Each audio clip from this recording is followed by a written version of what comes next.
Hello friends, my name is Kajal और आप सभी का स्वागत है मेरे चैनल पर।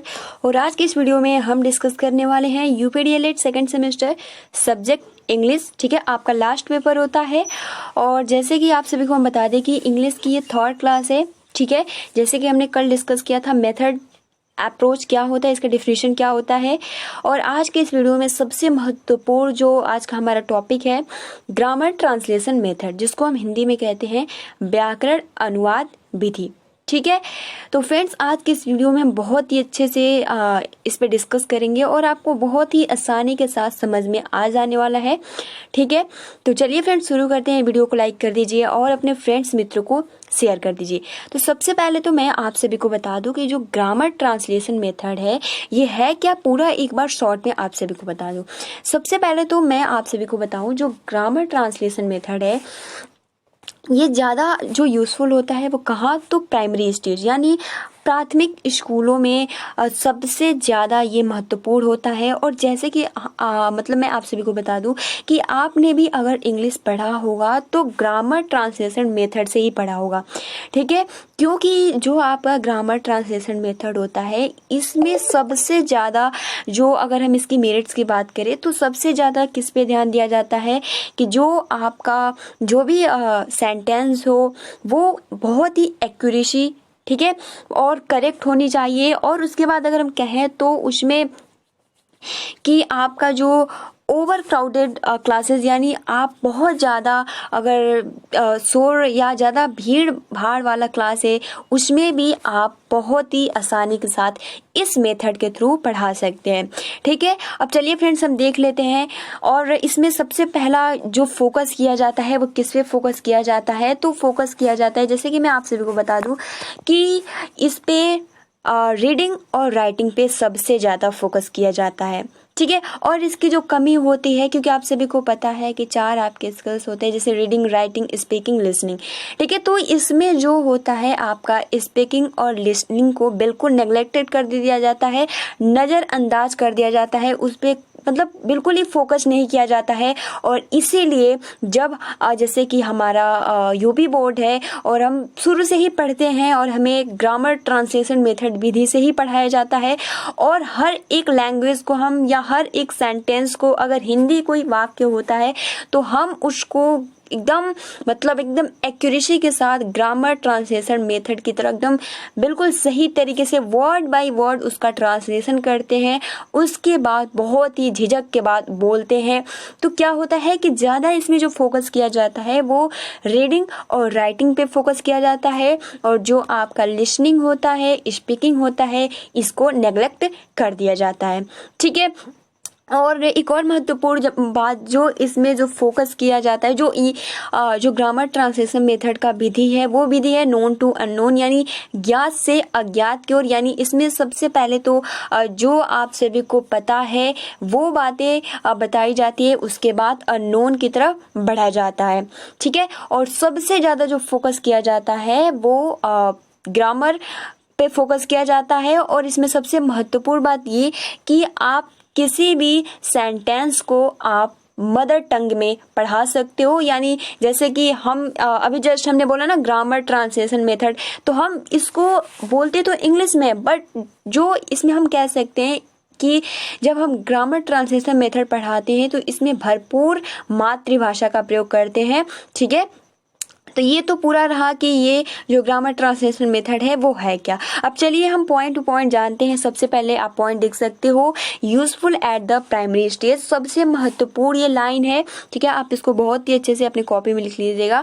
Useful at the primary stage यानी सबसे ज़्यादा जो ये यूजफुल है ये प्राइमरी स्टेज के लिए है। ठीक है, और देखिए इसको कई अदर नेम कई नामों से जाना जाता है। ठीक है, एग्जाम में क्वेश्चन आ जाता है कि किसको ओल्डेस्ट मेथड्स के नाम से जाना जाता है, तो वो आपका हो जाता है ग्रामर ट्रांसलेशन मेथड। दूसरा हो जाता है इसको क्लासिकल मेथड के नाम से भी जाना जाता है। तीसरा ट्रेडिशनल मेथड के नाम से जाना जाता है। और पॉपुलर मेथड, यानी इसको हम पॉपुलर मेथड क्यों कहते हैं, क्योंकि जो हमारा भारत है, हमारा इंडिया है, इसको सबसे ज़्यादा अपनाया जाता है, इसलिए इसे हम पॉपुलर मेथड भी कहते हैं। ठीक है, और उसके बाद देखिए पर्शियन मेथड भी कहा जाता है। पर्शियन मेथड इसको कहाँ कहा जाता है, तो जो आपका यूएस है वहाँ पे पर्शियन मेथड भी कहा जाता है। ठीक है, अब देखिए इसमें जैसे कि मैंने यहाँ कुछ महत्वपूर्ण पॉइंट्स लिख दिए हैं कि एक्यूरेसी होता है, करेक्ट नॉलेज ऑफ ग्रामर, ठीक है, क्योंकि जो ग्रामर होता है बहुत ही सही सटीक होता है, शुद्धता होती है। और ओवर क्राउडेड क्लासेस यानी आप बहुत ज़्यादा भीड़ भाड़ क्लासेस में भी इस मेथड के द्वारा बहुत ही अच्छे से पढ़ा सकते हो।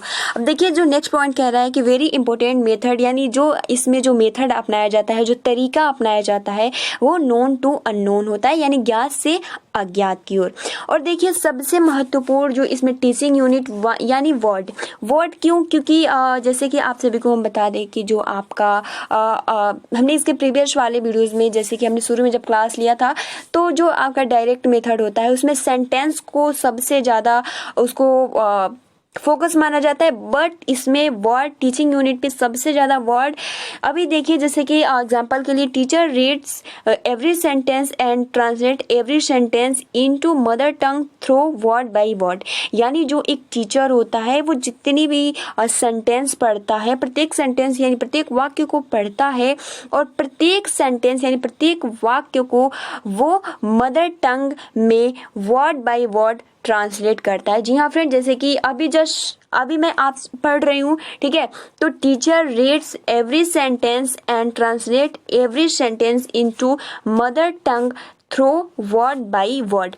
तो क्या होता है ना, जब हम जैसे कि आपने भी शुरू से ही पढ़ा होगा, तो जो टीचर होते हैं सबसे पहले तो सेंटेंस को इंग्लिश में पढ़ते हैं, फिर क्या करते हैं कि उसको आपकी भाषा में, अब हम जैसे कि हमारे यहाँ हिंदी होता है, अब कहीं का मदर टंग पंजाबी होगा, ठीक है, तेलुगु होगा, तो अब उसी के लैंग्वेज में समझाया जाएगा। तो यहाँ पे सबसे ज़्यादा जो फोकस किया जाता है वो मदर टंग, यानी जो हम सिंपल कह सकते हैं कि जो ग्रामर ट्रांसलेशन मेथड है, इसमें भरपूर मात्रा में मातृभाषा का प्रयोग किया जाता है ताकि आप सभी को बहुत ही अच्छे से समझ में आ जाए और बिल्कुल भी गलती ना रहे, एकदम एक्यूरेसी हो। ठीक है, तो यही कह रहा है, teacher reads every sentence and translate every sentence into mother tongue through word by word. ठीक है, तो जो इसका टीचिंग यूनिट होता है वो क्या होता है, वर्ड एग्जाम्पल। ये क्योंकि एग्जाम में बार बार इस तरीके से पूछ लिया जाता है कि जो किस मेथड में टीचिंग यूनिट होता है, तो वो टीचिंग यूनिट वर्ड होता है, तो वो आपका जो आपका होता है व्याकरण अनुवाद विधि यानी ग्रामर ट्रांसलेशन मेथड विधि हो जाता है। ठीक है, उसके बाद देखिए target language learn by mother tongue. जैसे मैंने अभी बताया कि आपका मतलब कि जो भाषा मतलब किसी भी भाषा को सीखने के लिए जो भी आपका टारगेट लैंग्वेज है, उसको सीखने के लिए हम मदर टंग का यूज यानी मातृभाषा का प्रयोग कर सकते हैं, यूज कर सकते हैं। ठीक है, उसके बाद देखिए focus on reading and writing. देखिए सबसे महत्वपूर्ण है इसमें कि जो आपका ग्रामर ट्रांसलेशन मेथड है, आप इसको तो बहुत ही अच्छे से याद कर लीजिएगा। जो ग्रामर ट्रांसलेशन मेथड होता है, इसमें सबसे ज़्यादा रीडिंग और राइटिंग पे फोकस किया जाता है, स्पीकिंग और लिसनिंग पे फोकस नहीं किया जाता है। इसी की वजह से जैसे कि अभी हम लोग को जैसे कि इंग्लिश बोलना होगा तो हम उतना फ्लुएंसी के साथ नहीं बोल पाएंगे। क्यों? क्योंकि जो इसमें एक डीमेरिट है, आपका न ही स्पीकिंग है और न ही लिसनिंग है। हम किस पे ज़्यादा फोकस करते हैं, तो रीडिंग और राइटिंग यानी पढ़ने और लिखने पे ज़्यादा फोकस किया जाता है। सुनने और बोलने पे जो आपका ये मेथड है, इसमें फोकस नहीं किया जाता है। तो क्या ये एक कमी है? ठीक है, और स्टूडेंट नॉट एक्टिव यानी कि जब टीचर पढ़ाता है तो उस टाइम जो स्टूडेंट्स होते हैं वो एक्टिव नहीं होता है। क्यों? क्योंकि वो अपना पॉइंट नहीं रख सकते। ठीक है, जो टीचर पढ़ाएगा वही उनको पढ़ना होगा। वो जो स्टूडेंट्स होते हैं वो सक्रिय नहीं हो पाते, क्योंकि एक तरीके से तभी तो अगर हम कहें तो ग्रामर ट्रांसलेशन मेथड एक तरीके से इसमें एक्यूरेसी है, बट इसमें कमी यही है कि आप अपना वहाँ पे पॉइंट नहीं रख सकते, ना बोल सकते हैं, ना आप आप अपना कुछ सुना सकते हो। ठीक है, आगे बढ़ते हैं। जस्ट अभी हमने बताया मेथड जो इसमें होता है नोन टू अननोन, यानी सबसे पहले जो आपको पता रहता है, जो आपको ज्ञात होता है, वो सबसे पहले हम डिस्कस करते हैं, उसके बाद हम अननोन यानी अज्ञात की ओर बढ़ते हैं। Focus on the rules of the grammar, यानी सबसे ज़्यादा जो फोकस किया जाता है वो व्याकरण के नियमों पे फोकस किया जाता है। ग्रामर यही कह रहा है कि focus on the rule of the grammar. अब देखिए, Hindi is the method of instruction, यानी जो आपका ये आपका जो टारगेट लैंग्वेज, यानी जो भी हम कुछ भी पढ़ रहे हैं तो उसको हम अपनी मातृभाषा, जैसे कि हमारा मातृभाषा क्या है, हिंदी है, तो हमारा हिंदी शिक्षण विधि की तरह हम इसको सीखते हैं, यानी मदर टंग आप कह सकते हो। और देखिए सबसे महत्वपूर्ण की vocabulary enhance with the use of word list, यानी इस विधि से जो आपका वोकैबुलरी है ये बहुत ज़्यादा क्योंकि हम क्या करते हैं, इस रट्टा मार लेते हैं, जितने भी वर्ड होते हैं हम उसका एक वर्ड लिस्ट बनाते हैं। आप शुरू से ही पढ़े होंगे तो एक पेज में पूरा मीनिंग लिखवाया जाता है और उसका हम क्या करते हैं, पूरा रट्टा मारते हैं, वोकैबुलरी अपनी सही करते हैं। तो यहाँ पे यही कह रहा है, vocabulary enhance with the use of word list. उसके बाद देखिए, grammar present first and then practice, यानी सबसे पहले तो ग्रामर यानी व्याकरण पे फोकस किया जाता है, उसके बाद ज़्यादा से ज़्यादा प्रैक्टिस करवाया जाता है। फिर देखिए इसमें जो मेरिट्स हो जाता है, एक्यूरेसी हो जाता है, करेक्ट नॉलेज ऑफ ग्रामर हो जाता है, टाइम सेविंग हो जाता है। ठीक है, यानी आपका जो ग्रामर मेथड होता है इसमें शुद्धता होती है, ग्रामर जो होता है वो बिल्कुल ही करेक्ट होता है और टाइम यानी समय की भी बचत होती है। अब देखिए फ्रेंड्स, इसमें जो जो आपका डीमेरिट्स है, सबसे महत्वपूर्ण है अनवांटेड मेथड, यानी जैसे कि हमने पहले ही देखा कि जो इस पे फोकस किया जाता है वो रीडिंग और राइटिंग पे किया जाता है, स्पीकिंग और लिसनिंग पे नहीं किया जाता है। क्योंकि आपने देखा भी होगा जब हम लोग पढ़ते हैं तो केवल और केवल हमारा जो फोकस होता है किस पे होता है, रीडिंग और राइटिंग। एक तो हम सही पढ़े और दूसरा जो हमारी हम जो लिख रहे हैं वो बिल्कुल सही होना चाहिए। ठीक है, एक्यूरेसी होनी चाहिए, शुद्धता होनी चाहिए।